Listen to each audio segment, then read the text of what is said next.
नमस्कार, जय हिंद, वंदे मातरम। आप सभी को, प्रदेश को और समस्त परिवारजनों को, समस्त मित्रों को, तो मैं आपका स्वागत करता हूं आपके अपने चैनल श्री सिद्धिविनायक फिल्म्स में। और आज का विषय है JNU, जवाहरलाल नेहरू यूनिवर्सिटी दिल्ली। वहाँ पर 2 दिन पहले ब्राह्मण देश छोड़ो, बनिया देश छोड़ो, उसका नारा लगाया गया। वहाँ पे खूब धूमधाम किया गया और हर बार JNU से ही नारे होते हैं, भारत छोड़ो और अब्दुल हम शर्मिंदा है, तेरे कातिल जिंदा है, और बहुत सारे हिंदू तेरी कब्र खुदेगी JNU की धरती पे, ये सब वहीं से होते हैं। तो उसके उपलक्ष्य में मैं ये वीडियो बना रहा हूँ। आप देखो या मत देखो, मुझे कोई फर्क नहीं पड़ता। मुझे YouTube, Facebook कोई पैसे देता नहीं है और न मुझे चाहिए। मैं ऑलरेडी इतने पैसे कमाता हूँ कि भगवान की दया से मैं हर महीने कम से कम बहुत कम से कम कहूँ तो मैं कुछ लोग को 2 टाइम का खाना खिला सकता हूँ, कुछ लोग को, और कुछ लोग को मैं कपड़े दे सकता हूँ, नए नहीं तो पुराने ही दे सकता हूँ। इतनी हमको हमारे भगवान का आशीर्वाद प्राप्त है और हमारे सभी चाहने वालों का आशीर्वाद प्राप्त है। और सबसे ज़्यादा हमें जो दुश्मन है उनका हमको आशीर्वाद प्राप्त है। दोस्त हमें याद करते हैं, दुश्मन हमको भूलते नहीं, इसलिए दुश्मन ज़्यादा प्यारे हैं मुझे, उन सबका आशीर्वाद है। और दुश्मन मेरे ऐसे हैं कि वो मेरे मरने की कामना नहीं करते हैं, कभी नहीं करते।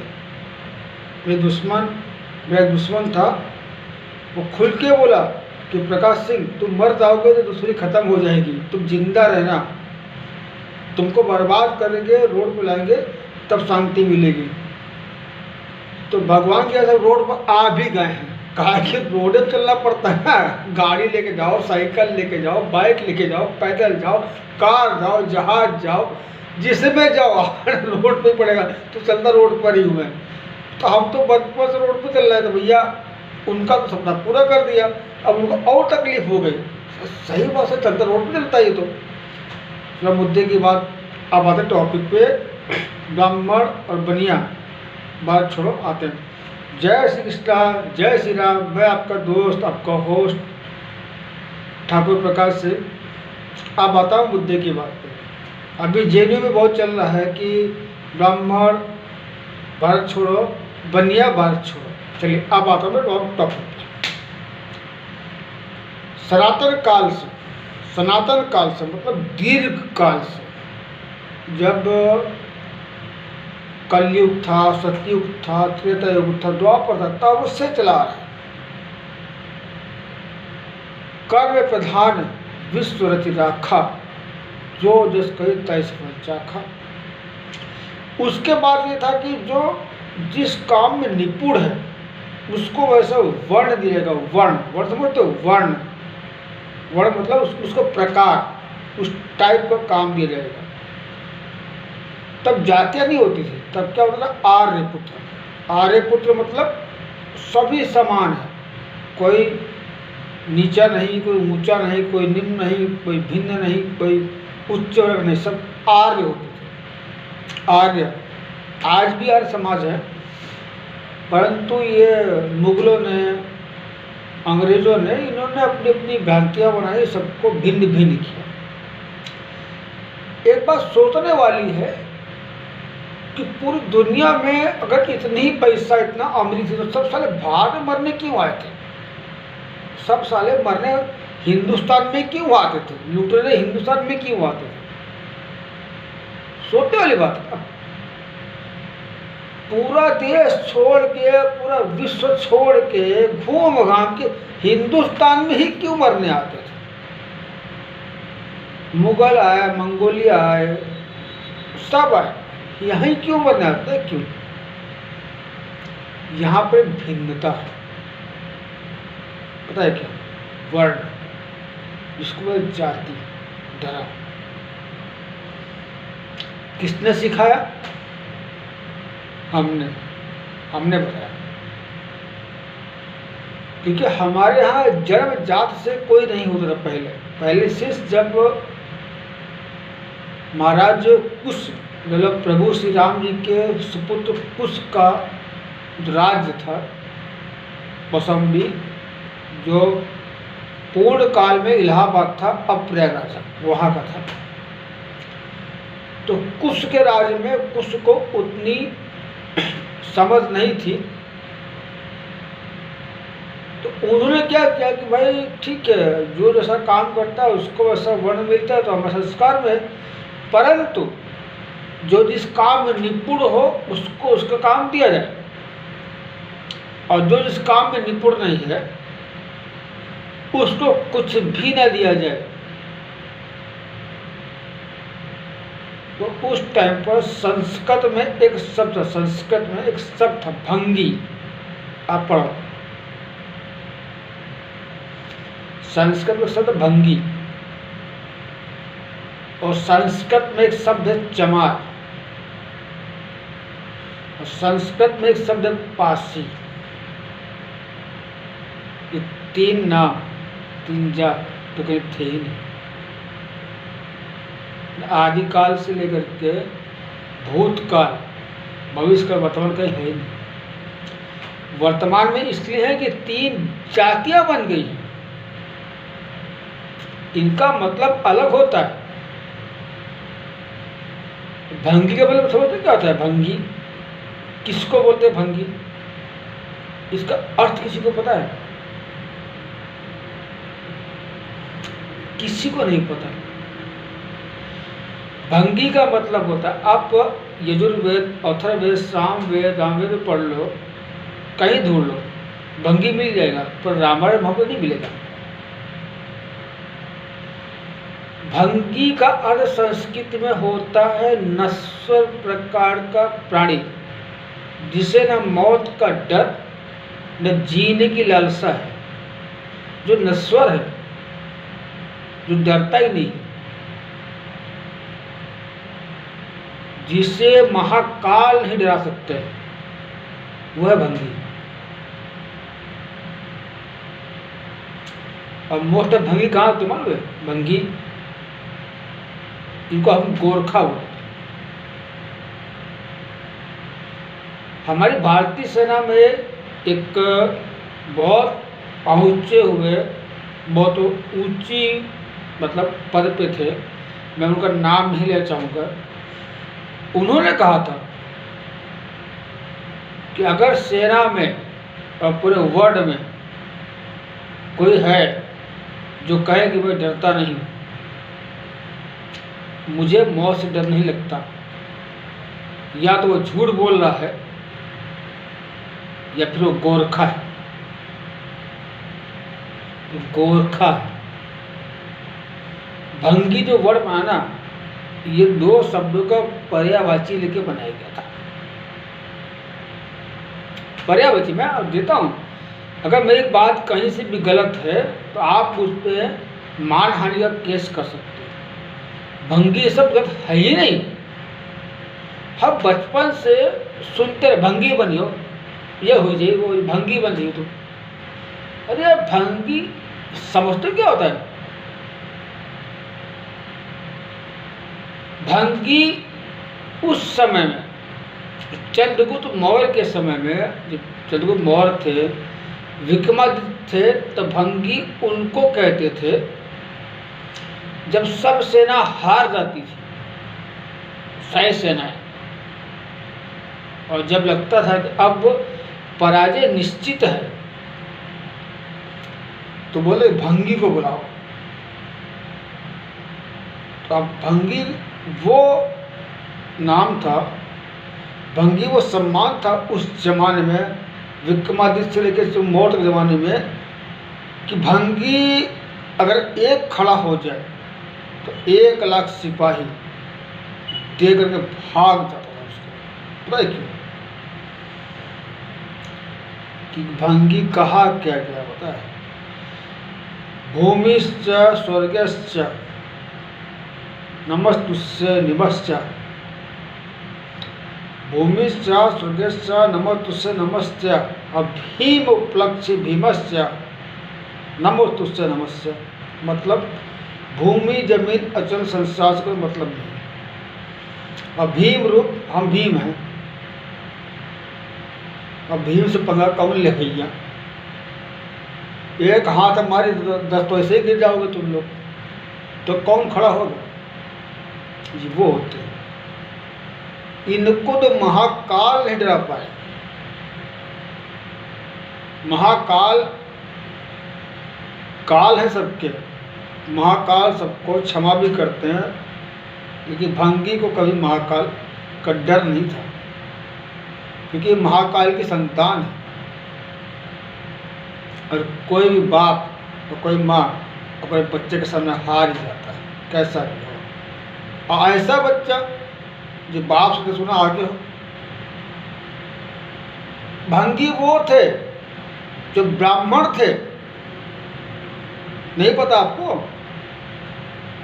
अब हम बताते हैं। भंगी शुद्ध ब्राह्मण थे, उच्च कोटि के, ऐसे कोटि के ब्राह्मण थे जो अमेरिका में नासा ये वैज्ञानिक छूटते ना, पंचांग बता देते थे आने वाले 500 साल का। मैंने अपनी आंखों से देखा है। हमारे गांव में एक रमदुल्ला आती थी, उसका नाम था रमदुल्ला। रमदुल्ला डोम बोलते उसको, डोम बोलते थे हमारे गांव। मैं यूपी से बिलोंग करता हूँ और डोम बोलते उसको। रमदुल्ला अनपढ़ गवार थी, हमेशा उसके पास एक गठरी होती थी। उस गठरी में क्या होता था मुझे पता नहीं, लेकिन उसको आसपास के कम से कम 50 गांव, मतलब 300 किलोमीटर दूर तक के हर बच्चे का, माँ बाप का, बाप दादा का, सबका नाम पता था। यहाँ तक नहीं, और उस टाइम में बस कैमरा मोबाइल होता तो मैं उनका वीडियो बनाता। मैं आज भी उनका सम्मान करता हूँ। उनकी दिवंगत आत्मा जहाँ भी हो, शांति हो, कोई नया जन्म पाई हो, तो उनका मान सम्मान आदर से सम्मान करता हूँ। मैं अपने गाँव का पहला ऐसा क्षत्रिय हूँ, राजपूत हूँ, जिसने उस रमदुल्ला के पैर छुए थे। और मेरे पापा ने मुझे बहुत मारा था, मुझे साल खाने नहीं दिया था। मैंने भी चप्पल उतार के लोग दे दिया था, चप्पल पहनो। पता है पूरा गांव रमदुल्ला से ये पूछा, रमदुल्ला एकादशी कब है, अज्ञास कब है, चतुर्थी कब, सब कंठस्थ था उनको। पता नहीं कौन सा ज्ञान था उनको, कहाँ से, मतलब क्या सब खुद ब्रह्म ज्ञान था। और कुछ मांगती कभी नहीं थी, वो कभी नहीं मांगती थी, कुछ नहीं मांगा। अगर किसी गांव में किसी ने कहा रमदुल्ला खाना खा लो, हाँ ठीक है लाओ खा ले, कहा बनाए तो खाती थी। पर एक बात बोलती थी, थोड़ा खाना और दे दो तो हमारा लड़का बच्चा खा ले। बल्कि उनकी शादी ही नहीं हुई थी, बच्चे भी नहीं थे उनके। पता उनके बच्चे कौन थे? हमारे गांव के मंदिर, इन्हें पूजा करते हैं। आसपास गांव क्षेत्र के मंदिरों में भगवान को खाना खिलाते थे। कोई देखा नहीं होगा, मैं देखा था, मैं उनके पीछे पड़ गया था। बचपन से जासूसी करने का शौक था, डिफेंस में जाने का शौक था, आर्मी, एयरफोर्स, पुलिस में ये सब का शौक था, तो बन गया वो। सीआईडी का बहुत शौक था, जासूसी करने का, खुफिया पुलिस का शौक था, लग गया, बचपन शौक था, लग गया पीछे उनके। आप इस बात को मानो या मत मानो, ये कहानी समझो या जो समझो, ये मेरा अपना व्यक्तिगत अनुभव है। मैंने भगवान को खाना खाते देखा उस रमदुल्ला के हाथों से। बोलता इसलिए नहीं, कल हंसोगे, बात नहीं। मैं वो प्राणी हूँ, मैं वही प्रकाश सिंह हूँ। गुजरात से लेके उत्तर प्रदेश पता कर लो मेरे बारे में कि मेरे सामने मेरी बुराई करते हैं, मेरा नाम ले गाली बोलते हैं, अबुरे बोलते हैं, मेरे प्रकाश सिंह है। और लास्ट में उनको चाय पिलाता हूँ, नाश्ता करता हूँ, खाना खाता हूँ, मतलब मैं प्रकाश सिंह, बोलो कितना गाली बोल रहा है, तो शर्मा जाते हैं, जानते भी नहीं, देखा नहीं कभी, तो गाली बोलते हैं। जो सच की राह पे चलता है ना, जो अच्छा करता है ना, गाली उसी को मिलती है। बदनाम हमेशा वही होगा जिसका नाम होगा, जो कुछ है नहीं उसका क्या नाम होगा। तो ये वीडियो मैंने शुरू किया था, ब्राह्मण भारत छोड़ो और बनिया भारत छोड़ो, तो उस टॉपिक पर अब आते हैं। तो ब्राह्मण वो वर्ग है पूरे विश्व में, कहीं भी चले जाओ तो ब्राह्मण को ब्राह्मण ही कहा जाएगा। हिंदी में पंडित जी, महाराज, तिवारी, शुक्ला, मिश्रा, जमका, तमका, पर गांव घर आपस पर है तो क्या ब्राह्मण। ब्राह्मण का कोई दूसरा स्पेलिंग, दूसरा कोई वर्ण, दूसरा कोई शब्द नहीं। ब्राह्मण अमेरिका जाओ तो होगा कि मिस्टर ब्राह्मण, ब्राह्मण या तो वॉशिंग मैन, ब्राह्मण, ब्राह्मण। दुबई में जाओ, ओ खलीफा, मौलवी, मौलवी, मौलवी, हाफिज, हाफिज, हाफिज, हाफिज, पर नहीं, ब्राह्मण कहा जाए। और दूसरा बनिया, बनिया पूरे विश्व में चाहे जहाँ चला जाए बनिया ही कहा जाए। एक ब्राह्मण और एक बनिया का कोई पर्यायवाची नहीं है, मतलब इनके नाम का कोई दूसरा नाम है ही नहीं। अब सबसे बड़ी बात ये कि ब्राह्मण जो है संस्कार, नियम, कायदे और समाज बनाता है, और बनिया देश की अर्थव्यवस्था संभालता है। बात समझो, हमारे देश में ही नहीं, पूरे विश्व में आप चाहे जहाँ जाए आपको मिलेगा मारवाड़ी राशन वाला, मारवाड़ी चाय वाला, मारवाड़ी दुकान वाला, ये सब बनिए हैं। किसी भी देश की अर्थव्यवस्था संभालने का सबसे बड़ा योगदान इन बनियों का होता है, और किसी भी देश की संस्कृति, सभ्यता संभालने का योगदान ब्राह्मणों का होता है।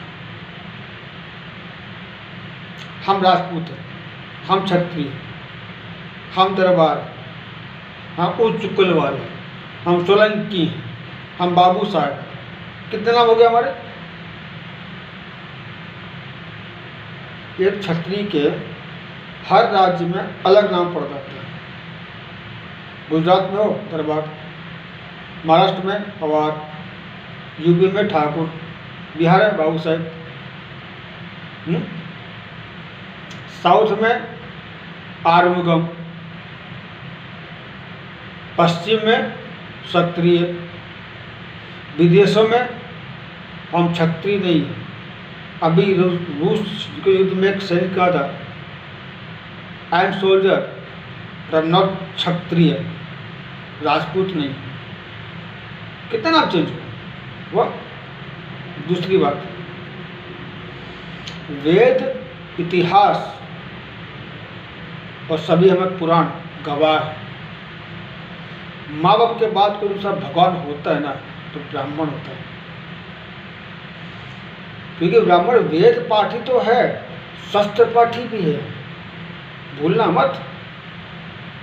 हमारे यहाँ भगवान परशुराम जी भी पैदा हुए हैं, ये मत भूलो। कश्मीर में 3-4 लाख ब्राह्मण तो भगा दिए, वो इसलिए भगा दिए कि वो परशुराम जी को नहीं मानते थे। वो तुम जैसे जिहादियों को, मुल्लों को मानते थे कि अपने हैं। परशुराम जी अपना सेवा करने वाले अपने पूजनीय क्षत्रियों का वध कर दिए थे। धरती 21 के बाद क्षत्रिय विहीन कर दिया था। अब क्षत्रिय विहीन कर दिया मतलब क्षत्रिय फिर पैदा कैसे हुए? तो उसका मतलब ये नहीं उन्होंने औरतों बच्चों को मार दिया था, गलत बात है। जो क्षत्रिय भगवान परशुराम से युद्ध करने की इच्छा से आया, उन्होंने उसका वध किया था। वो खुद किसी का वध करने गए नहीं थे। हमारे गुरु द्रोणाचार्य, उनके शिष्य देखो, अर्जुन, युधिष्ठिर, गुरु कृपाचार्य ब्राह्मण थे। देखो हमारे देश के बड़े उद्योगपति कौन है? बनिया, जिनका काम उन्हीं को सौंप है। हमारे देश में हम बिना ब्राह्मण की कल्पना ही नहीं कर सकते। अभी कौन से वामपंथी लोग हैं जो बोलते हैं कि ब्राह्मण भारत छोड़ो, बनिया भारत छोड़ो।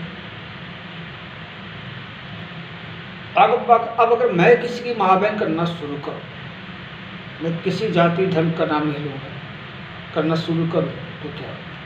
मैं डेली वीडियो बनाऊंगा, डालूंगा, डेली महाबैन करूंगा। तो मेरे हिसाब से जीएनयू ही अब नाम उसका चेंज करना पड़ेगा। जवाहरलाल नेहरू यूनिवर्सिटी 1 नंबर का अय्यास, रंडी बादशाला, नशेड़ी, गंजेड़ी, भंगेड़ी। अब उस इंस्टीट्यूट को या तो बंद करो या तो फिर उसका नामकरण करो। अब मोदी साहब और योगी बाबा दो ही कर सकते हो तो करो। आप तो शांतिपूर्ण और बहुत प्यार से एकदम हंस के बना लो, लेकिन आने वाले भविष्य में हो सकता है कि चेहरा आपके लिए अच्छा न लगे। जीएनयू की हरकतों से मैं कम से कम 20 साल से देख रहा हूँ और सबका वक्त आता है। मोदी साहब आप भी बहुत साल तपस्या किया, तो वो वक्त है तो मेरा भी आएगा। और जब मेरा वक्त आएगा ना तो JNU, Jamia Millia university, Aligarh university, तीनों को ना ब्लॉक किसी को फ्री में खाना नहीं मिलेगा। और जो भी कोई उल्टा सीधा ना लगा ना, ऑन द स्पॉट एनकाउंटर करवा दूंगा। योगी बाबा का सिस्टम बुलडोजर चलवा दूंगा। तो देश का लाखों ने अरबों खरबों का नुकसान हो जाए तो जगह तोड़वा दूंगा। वो कॉलेज, वो संस्था ही खत्म कर दूंगा। तक्षशिला खत्म होगी, जब नालंदा विश्वविद्यालय खत्म हो गया तो 3 क्यों हो सकता? आग लगा दूंगा पूरे विश्व को। ये कोई धमकी नहीं है, एक नॉर्मल व्यक्ति का, एक सिंपल व्यक्ति का दिल की भावना बता रहा हूँ। आने वाले 20 साल में मैं भी कुछ बन सकता हूँ तो मैं 3 जो है ना विश्वविद्यालय को धूमिल कर दूंगा। नालंदा विश्वविद्यालय के अवशेष तो बचे ना, उनके अवशेष भी नहीं मिलेंगे। अभी भी आप सुधर जाओ और संभाल लो इसको, बहुत बुरा होने वाला है के साथ। अभी मुझे कोई जानता नहीं है, मैं सोशल मीडिया पे इनको कोई वायरल नहीं हूँ ना, मुझको शौक है, न मुझे पैसे कमाने की कोई इच्छा है। हाँ मानता हूँ मैं पैसे नहीं, मेरे को बहुत कम, बिल्कुल नहीं पैसे। शायद मैं कभी कभी पैसे सोचता भी हूँ, तो देश के लिए और ब्राह्मणों के लिए कोई कंप्रोमाइज़ नहीं। हमारे माँ बाप के सिवा, हमारे माँ बाप के बाद हमारा पूजनीय कोई देवता होता है तो ब्राह्मण होता है। ब्राह्मण हमें सर्वोपरि है। ब्राह्मण है वो बताता है कि ये ब्रह्मा जी हैं, विष्णु जी हैं, ये शंकर जी हैं। ब्राह्मण ना हो तो हमें ज़िंदगी बेकार है। ब्राह्मण के लिए हम कुछ भी सुनेंगे नहीं और बनिया के लिए हम बर्दाश्त नहीं करेंगे, क्योंकि बनिया हमको बताता है भैया ये सामान लो, बढ़िया है। किसान बनिया को बेचता है और बनिया हमको देता है। ब्राह्मण देश का रचयिता है और बनिया देश का अर्थव्यवस्था है। इनके बारे में हम कुछ सुनेंगे नहीं, न प्रयास करेंगे। धीमे धीमे आग जल रही है। एक कहावत है, चिंगारी को आग बनने में टाइम कहाँ लगता है, तो बन जाएगा। वीडियो बहुत लंबा हो चुका है, 25-30 मिनट होने वाला है। तो जिसको अच्छा लगे सुनो, ना लगे तो मत सुनो, मुझे कोई फर्क पड़ता नहीं। और तुमको पड़ेगा आने वाले 20 साल बाद, जब ये कहते थे हिंदुओं भारत छोड़ो। अभी हिंदू के नाम पे बोलते हिंदू, दलित ये बोल देते हैं, तो मूल्य क्यों नहीं बोलते कि अरबी, खरबी, अहमदिया, जमदिया, सिया, सुन्नी नहीं बोलते कभी? तो सीख लो भैया। हमारा क्या है, हमारे क्या है, विदेश निकल जाएंगे, सेट हो जाएंगे, 10-20 लाख देने कनाडा सरकार को, तो हमें घर मिल जाएगा, सब सुविधा में, हमें कार बंगला सब फ्री मिल जाएगा। भाई आप ब्रिटिश सरकार जाओ कनाडा, आप उसको बोलते हो 1 मिलियन, मतलब 10 लाख दे दो। अरे आपको सरकारी बंगला मिलेगा, सरकारी गाड़ी मिलेगी, खाना पीना सब फ्री मिलेगा, सब खाना जिंदगी फ्री खाना मिलेगा, तो कर लूँगा। मैं, मेरी बीवी, मेरे 2 बच्चे, 4 लोग, मम्मी 5, 10, 5 किलो 50 लाख दे दूँगा। अरे मैं 1 करोड़ दे दूँगा, जिंदगी भर खाना पीना फ्री, कुछ खरीदना नहीं साला। तुम क्या करोगे? कहाँ जाओगे? है पैसा इतना? आज तो ब्राह्मण बनिया कल होगा हिंदू, भारत छोड़ो। चलो धन्यवाद। इतना लंबा वीडियो कह दिया, 26 मिनट का तो हो चुका है, 30 होने वाले हैं। मुझे कोई फर्क नहीं पड़ता। धन्यवाद। जय श्री कृष्णा, जय श्री राम। शुभ रात्रि सब भाइयों को।